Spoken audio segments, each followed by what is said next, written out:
is obviously the expert. Oh, and you are like the camping king around here. Sure. Yeah.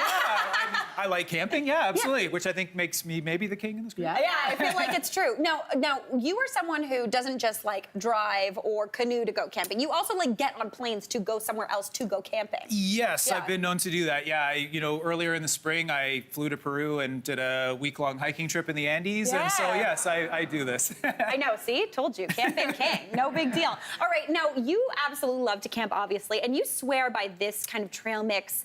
I'm going to call it a... not a recipe, but like a vibe. Yes, yeah. We're curating vibes here. That's really what we're doing, yeah. And so, we think of trail mix. When I grew up, we called this gorp, which is good old raisins and peanuts. Nice. And which I think is a real Canadian thing. Yeah. But this is like the way, way better version. Yeah. That if you break this out on a canoe trip, the people are going to want to come back. Maybe just for the snacks, apart from the nature. Maybe this is the incentive I need. Oh, you just needed the right motivation. Will canoe for snacks. Yes, yeah. Absolutely. Well, I'd say this is maybe worth the effort. Maybe. So we're going to start with our kind of basic ingredients, and these are going to be about half of the volume that you're trying to make are these. So these are less expensive. Got a lot of our starches. So usually I start with a snack mix, something like Bits and Bites, or a bar snack mix. We're literally just going to dump this in a bowl. It's not going to be very romantic, but we're just going to... That's also what most cooking is. And then we're going to do Sierra Trail Mix. So this is the one that has nuts and raisins and pepitas and sunflower seeds.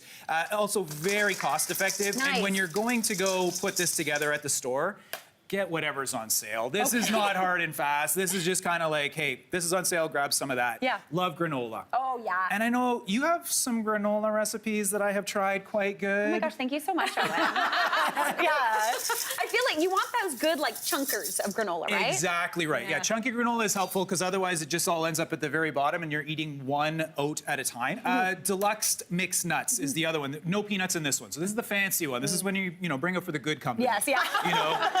The Christmas nuts. Exactly. Yeah. You're going to break those in. So this is about half of our mix, maybe a little bit more, is going to be this. And then we start adding the fun stuff. Yeah. So I'm going to start with sweetened dried cranberries, which I'm a big fan of. And then, give that a stir. Yeah, they're really tart and sweet. Right, a little tart, a little sweet. Already and then, this looks good.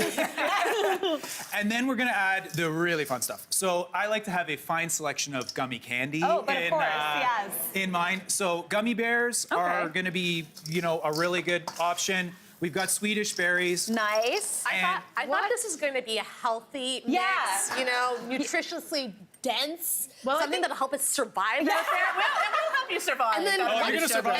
and then the gummies came into the mix, and I am so happy. Now, you have a tip about the gummies, though, don't you? Yeah, little stale is advised. Yeah, because the fresh ones have more moisture, and they get sticky, and sometimes when they get hot, they get glued together. Ooh. But if you leave them a little bit stale, that's actually a good thing. Again, on sale. Get those sale gummies, Get the ones on sale.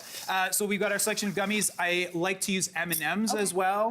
M&Ms highly recommended because they have candy shell, so they don't melt. Okay, right on. So this is in fact the only kind of chocolate I put in the mix typically. Nice, yep. Because it doesn't become a big mess. So and then no chocolate chips or things? No, that'll be a very messy thing. Okay. Dried mango. Dried mango is dried mango is maybe my favorite part of this whole thing. Yeah, this is where I start digging into the Oh, she's digging. Do chop it into smaller pieces, though, because normally it's kind of a big hunk. You want to get that into smaller pieces. So this is like the typical, this looks like fun, right? This looks like a party, Now, if you're inviting Mary, if you're inviting Andrea, Vijaya, you got to up your game a little bit. We have the gourmet. So we're going to add some more gourmet ingredients. We have goji berries. Ooh, very fancy. Yeah, so we just do a little bit of goji, and then we're going to do pistachios. Oh, the fanciest nut. The fanciest, and there's even different flavors of that now you can get too. Wasabi peas. Ooh. Get a little bit of zip.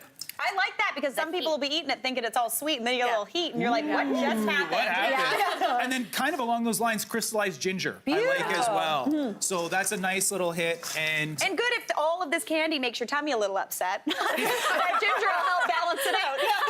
So you do need to portion this. Highly recommended, because otherwise you're going to eat this whole thing in one sitting. Yeah. So usually do maybe 4 to 6 cups in a Ziploc bag.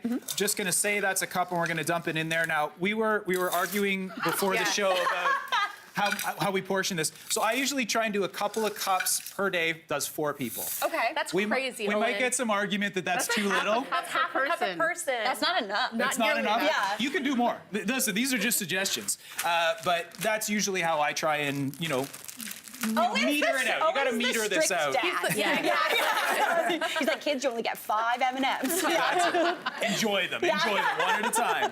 And then you're just going to seal that bag up and then, sort of pack it like this. If you've got an elastic to keep this all nice and tidy. Nice. And this packs nicely and it won't get crushed. Is a big Nice. plus, which is something that is a big concern when we're backpacking. And usually this is like a nice afternoon pick-me-up. You have a little, a couple little nibbles. A little gorp, or if we tried to put all these letters together, it would be longer than the alphabet.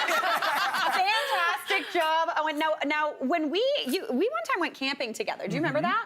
This was a few years ago with Kasha, right? Yes, with Kasha. And I'm not Amazing. gonna lie, when we did that, you just had you made me walk through so much grassland.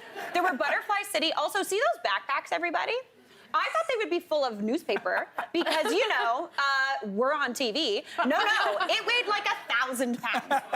And we walked for miles. I was like, oh, we're gonna drive to the next spot. No, Owen had us for real. And then I did Oh my look gosh. at do you see how Wow. dark it is also outside? That's how long he made me walk for. This is probably about 10 o'clock. Gotta help. We had a good time, Owen. That was a blast. fantastic. Let's do that again. When are we going? Let's do that again. As long as we're bringing this gourd. I'll bring the gourd. We are good to set. go. Well, Owen, you are. I'm excited. You're going to take us on some more information later on camping. Absolutely. Okay, well, stick around. I'm going to eat this gourd. We got to take a break.